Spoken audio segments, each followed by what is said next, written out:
Let's talk about the Anderson County Council meeting for March the 5th, 2019. Yeah, tonight we had a couple of just very straightforward issues and on top of that some routine items. But we started off the night hearing from the Crescent Clay Shooting Club. And it was an impressive group of young people, boys and girls, who had won first place on the high school level, and also second place on the high school level, and then also the middle school level won first place in clay sport shooting at Crescent High School. So they're looking for a facility here in Anderson that they could host events at, and was looking for county council participation on that. We then went into a continuation of discussion from last week in which we talked about trash in the county and different ways we could clean it up. We started by recognizing Greg Smith and Sandy Hayes with the department that handles this. They had received an upper regional award for awareness, and that's key because that's one of the things we've talked about in weeks leading up is just making people aware that this is a problem and the best ways to try to reach a solution. From that, Ms. Floyd continued her conversation about trash in the county and about bringing folks together either on the county level from a staff perspective or even county council members about looking for innovative solutions. It's anytime you have a topic that's recurring year in and year out, you're always looking for something new that can move the needle and gain some progress. From that, we went into our typical scenario of first, second, and third readings on items. And for third reading, we finalized a development project of 108 acres on Highway 29 and Cox Road. This is a project that Ms.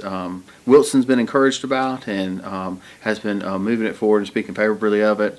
We also went into a second reading on a joint county park with Greenville. It's another administrative item where they're doing economic development, but we participate with them in doing the credits, and they do that vice versa for us. From that, we went into a series of first readings.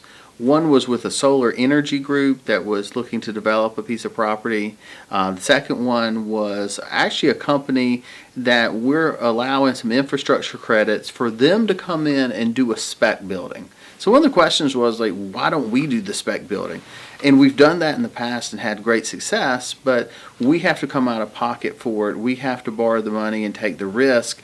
And in this scenario, we're able to provide the credit to an outside company who comes in, builds the spec building, has it ready, and that way our economic development folks can work directly with them, because statistics show that if you have a good building that meets the requirements and is ready to go, then companies are willing to come, and we want to keep our foot on the gas when it comes to that. One of the final things that we saw in first reading, and it was in title only, was an issue brought forward by Ms. Wilson about drones. And so in the Hammond, Cheddar, and Hopewell area, some people have been talking about seeing drones at night. So there's a concern, there's a privacy concern, there's a safety concern from an aerial standpoint, and how do you monitor that to make sure that everything's being taken care of.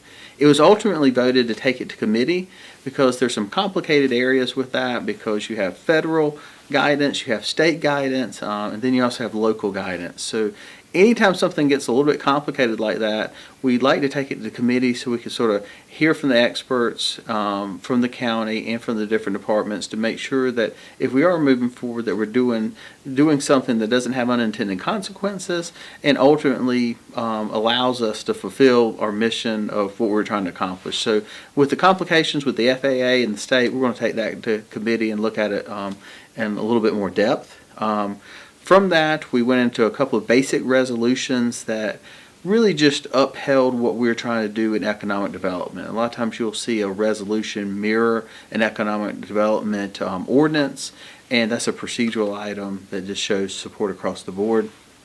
We then heard from Councilman Sanders about TTI subcommittee meeting. Some people may not know, but the the county now owns the TTI facility on 28 Bypass, and that was part of an economic development deal, and it's going to allow us to consolidate services there. It's allow us to save money and be more efficient from a county standpoint. But anytime you're moving things together, there's a lot of coordination.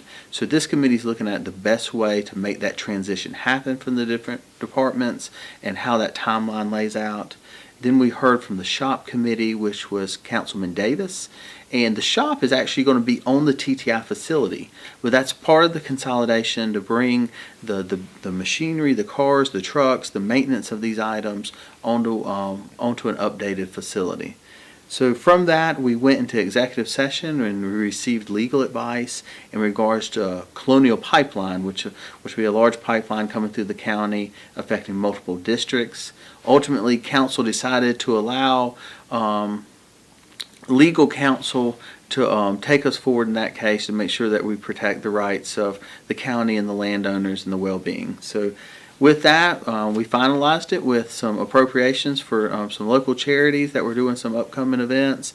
And then the council members typically have some parting remarks at the end just about some things going in their district. And then we heard from citizens. But ultimately, it was a pretty quick night, and not a lot of fanfare, but some substantive items that we took care of. So it was a good meeting.